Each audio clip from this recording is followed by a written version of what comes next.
Teruslah berbuat baik, walaupun selalu dikecewakan. Kadang, walaupun sudah berbuat baik, tapi belum tentu dinilai baik. Bahkan kebaikan kita pun kadang tidak terlihat, apalagi berbalas.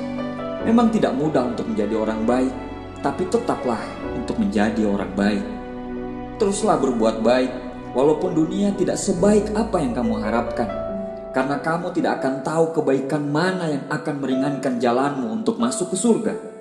Biarpun di luar sana banyak orang yang lebih baik dari kamu, janganlah berhenti untuk tetap berbuat baik.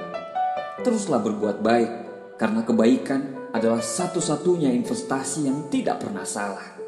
Teruslah berbuat baik, bukan karena demi mendapatkan balasan dari manusia, tapi berbuat baiklah karena kebaikan itu adalah urusanmu dengan Tuhan.